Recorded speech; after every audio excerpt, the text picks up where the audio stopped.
Yo, what's up mga ka-Jeep Trip at mga ka-Jeepers? Welcome back sa ating YouTube channel at magandang gabi sa inyong lahat. Ngayong gabi ay featured natin ay ang mga retro 90s jeepney na bumabiyahe dito sa ruta ng SM Palapala at Rosario, Cavite. Pero bago tayo magsimula, siguraduhin nakasubscribe ka muna sa ating YouTube channel at syempre, pakihit na din ang notification bell para updated kayo sa lahat ng mga latest jeepney videos natin.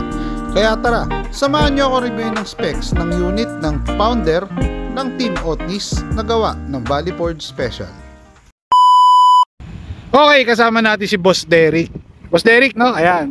Boss Derek ang owner na itong Airreach na jeepney na gawa ng Valley Forge. Boss, kwentuhan mo naman kami about sa unit natin. Yung jeep na to bali 3 years na rin sa amin. Ito nabili namin sa matandang may-ari na hindi naman ganito ang itsura. Bali, inunti-unti lang ang bihisan para syempre sumabay sa uso. Pinaka-driver kanya para sa mga ganyan, tambay-tambay.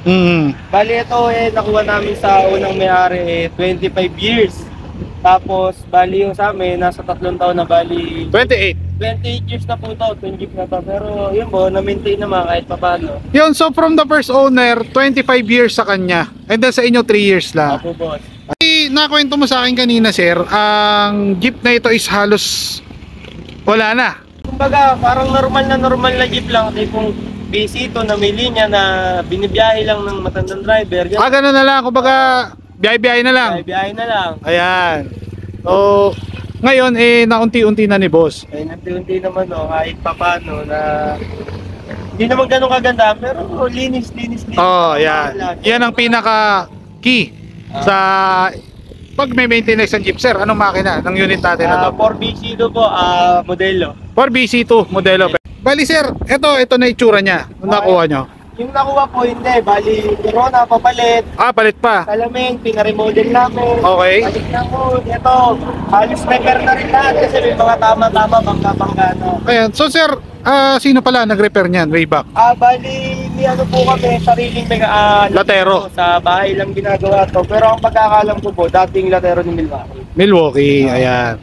So, naunti-unti lang, no? Unti-unti po, kada 6 months, 7 months, may paparemodel ako. Ayan. Papapi. Ayun. Para ma-maintain po yung kumbaga itong jeep na to, kahit yun to, kumbaga, wala siyang tama. Talagang latag ang body. Latag ang body. Pati yung chassis, walang tama. Wala rin. Wala, ayan. Kahit pa paano. So, sulit na yung 320k kasama linya, ano? Pero bali yung 320, dadagdagan ng remodel, bili ng ganito. So, bali ginastosan pa rin. Ginastosan pa rin talaga. Ayan. Kahit pa paano. Sir, dito tayo sa Limbus Max natin. Opo. Ano ang sikreto para hindi tayo ma-flat? Ano lang po, alagaan lang sa, syempre, yung naka-interior, Okay. siguraduhin mo laging bago yung interior. Kumbaga, kung mapaplatan ka, palitan mo na ulit ng bago. So, bago na kagad once na ma-flat ka? Oo, kumbaga, para masigurado nyo kasi minsan, ipit ang kalaban. Yun nga daw po, ipit. Takaw ipit ang laban sa interior. So, ito is tubeless. Tubeless. Ayan. Bali, naka-tubeless na siya lahat ngayon. So, ang goma na gamit natin dito Toyo ay po, Toyo. Toyo tires na anong size? Ang size na ito 15 lang po to, bali 15 din. 205. 205-15. 205 by 15. Ayan, okay. So, napaka-solid yung mga puso. And then, syempre, ito mga rear na to, mga gantong cap, center cap, ayan. Ayan. So, pininturahan din ni boss ng bronze ang kanyang mags. Sir, sa ngayon, nasa magkano ang bentahan ng mga ganitong Limbus mags? Depende na po, minsan talagang ang apat nasa 7,000, 8,000 ganun. Ayan. Per piece po kasi 1,500, 2,000 ang makukuha mo. Ayan. So, kumbaga, depende pa rin sa condition. Depende sa condition, tsaka sa ng Limbus. Ng Limbus, ayan. Punta tayo sa kanilang interior, mga boss. So, ito ang kanilang interior. Sir, ito, binago pa rin ba itong mounting o ito yung old school na mounting? Hindi pa, yan pa talaga stock na mounting. Stock na mounting. Ang seater pala tong ating unit na Bali to. 9-seater po, 9-seater. 9-seater. So way back 90s, ganito kahaba ang mga jeep dito sa Cavite. Boss, medyo na unti-unti nang pinapaganda ulit. Binabalik ang dating alindog. Ayan. And then syempre, yung cambio ni boss ay naka-crystal shift knob. Ayan. Okay.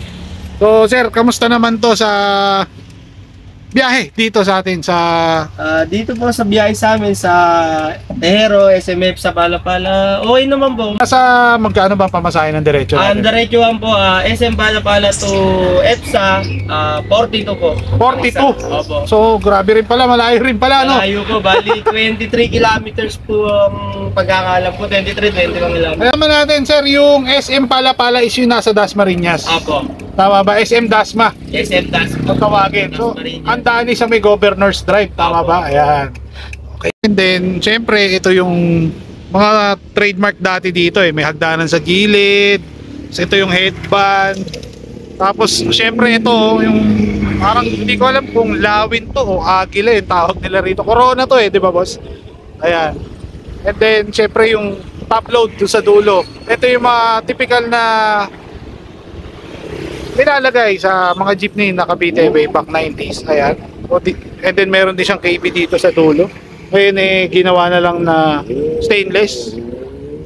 Okay. Buong buo pa ang kanilang interior. Okay boss, shoutouts. Baka may mga babatiin tayo. Shoutout po syempre unang-una sa mamagana ng jeep ko, Daddy Paul, Coronel, Okay. Pio, kay Kuya Perdi, Okay. Castillo, kay Boss Elo Castillo, at Team Sutil, tsaka syempre sa grupo ko, Team Otis. Team Otis, ayan syempre. Team Sutil soon.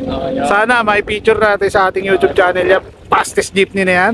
Ayan, and then sir, sa pace out pala, ano opinion natin? Sa pace out po, syempre, kontra po kami doon kasi tulad nga po namin, yung pag-jeep po ay isang malaking tulong para sa amin, tsaka yung sinasabi po nila na ganyan-ganyan jeep, mausok, pwede naman po namin gawing isang mga sasakyan. Kumbaga, inunti-unti nga po namin na mabuhay ulit yung jeep dito sa Pilipinas. Ayan, Lalo dito sa tama. jeep. Ayan. Kumbaga, pag mausok, palitan lang makina, no? Pwede Pag naman eh. mausok, maraming paraan. Oo. Saka, pag jeep po kasi, iba pa rin talaga yung makina ng jeep kumpara sa mga ibang sinasabi nila dyan. Oo, yung mga minibus na. Subok na po, ahon, lusog, Oh, sumakad. actually, subok na talaga dahil 28 years hanggang ngayon buhay pa, di ba? May servisyo pa rin hanggang ngayon. Ayan. So sir, maraming salamat sa pagpapunta sa akin dito. Thank you. Sobrang thank you. Ayan. Okay, yan. At ang susunod naman nating re-review ngayon ay ang specs ng kakambal ng jeepney ni Boss Derek. Nagawang bahay lang din pero kapareho ng hubog, forma at tindig. Kaya tara, samahan nyo ako review ng specs ng jeep na ito. Ayan, so kasama naman natin ngayon si Boss Pio. Si Boss Pio ang owner sir, no? Na itong kakambal na unit tong kay Boss Derek. Ayan. Ito is galvanized semi-stainless version naman sir, no? Saan gawa tong ating unit sir? Homemade lang po eh. Gawang bahay lang. Jeep natin ito is pangalan God's Will ba? Opo. God's Will, ayan. So itong God's Will eh, gaano katagal na sa inyo to sir? 3 taon na po. 3 taon, ayan. So ito is nabili nyo lang o pinagawa talaga? Bili lang po. Nabili lang, ayan. Ano makina ng unit natin na to sir? JB1 po, or JB1. JB1. JB1. Isuzu for JB1. Sir, gaano katipid sa diesel consumption tong ating unit? Mas matipid naman daw siya sa BC2. Mas matipid sa BC2. Ayan. Mas malaki ba o mas maliit to sa BC2? Mas maliit po. Mas maliit for JB1, no? Ayan. Meron ba nito may turbo, sir? Meron po. Meron. Pero ito, Wala po. wala ng turbo lang. Ayan. So, ang preno ng gamit natin dito, sir? D7 po. B7. Ayan. Okay. And then, ang pangilalim, small o big carrier? Small carrier po. Small carrier. Ayan. So, kamusta naman to, sir, sa rektahan? Hindi rin papaiwan. Tatawa ko. Hindi ko po masasabi kasi baka hindi naman po sila nabaon. Ayun. Ayan. So, pero na-testing na natin to, sir, sa malayuan o kaya rektahan. Oo. Ayan. Sa top speed, mga gano'n, no? Hindi mo pa nakakuha yung top speed. Siguro po mga 100. 100 kaya. Okay. So, next natin is naka-swan din sila. Ayan. Ito, boss, is pinalitan na to, no? Ng ano? Ng pakpak. Alam mo, pakpak na ito, parang salamin ata, eh, no? Ayan. And then, syempre, ito yung grills nila. Ang tawag dito is notebook din. Alam ko, isa din sa notebook to. Sir, yung todit natin, Iran ba o... Iran po. Ayan, Napanalunan lang sa ending. Ayan. Pasound check naman, baka naman.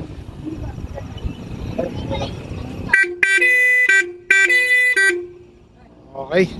All goods. So, dito naman tayo sa kanilang gulong. Ang gulong nila is Durabis. Anong size ng gulong natin, sir? 15 po. 15. Ayan. And then yung rim is 15 din. Siyempre, Opo, 15. Stock na rin. Stock na rim, ayan. So, Durabis, ayan. Sir, gaano katagal inaabot yung gulong natin? Hindi ko po masabi kasi bago pa lang po eh. Bago pa lang, ayan. bago pa. Pero yung pinagpalitan, gaano katagal inaabot sa inyo? May isang taon din po. Ay, isang taon din. Ayan. Okay, next natin, dito tayo sa kanilang interior. Siyempre, naka 4-spoke na kahoy to, sir, no? Kahoy na manibela, ayan. And then, ilang seater pala tong ating unit na to, sir? 10 po, 10. 10 seater, ayan. So ito is intact pa rin yung kanyang loob, ayan. And then syempre, ito yung kanyang cambio. Okay. So, sir, kasama nyo sa ruta si Boss Derek, no? Apo. Ayan, nakakailang ikot kayo sa isang buong biyahe? Sa isang biyahe, ano ba? Isang araw, ganyan. Sa isang araw ko, pangkaraniwan ho, mga 3 biyahe na gagawa. 3 biyahe. Pero maluwag po yung 3 biyahe. Hanggang anong oras na yun, kung sakali? Siguro po, mga alas 4 ng madaling araw hanggang mga alas 12 ng tanghali. Uwi ka na. Opo, Uwi na yun. 3 biyahe na uwi. Okay na yun, no? May sobra na, no? Meron naman po. So ito sir, wala akong idea kasi dito sa mga jeep sa Cavite kung magkano boundary yan. Kagaya dito sa ruta nyo, nasa magkano mga boundary ng Ano mga po, jeep dito? nagre-range po siya ng 500 to 700. 500 to 700. Ano yun? Whole day? Whole day na po yan. Whole day, ayun. Sir, shoutouts, baka may mga babatiin tayo. Shoutout po sa asawa ko na nasa bahay. Ayan, okay. Alam po niya na biyahe ko. Dito pala, no, sa bypass nagpapablog. Ayan, Ano po, yung mga team Otnis, lalo po yung mga hindi nakarating. ayan. So shoutout sa kanila. Ano. Ayan sir, maraming salamat po. Ayan, okay.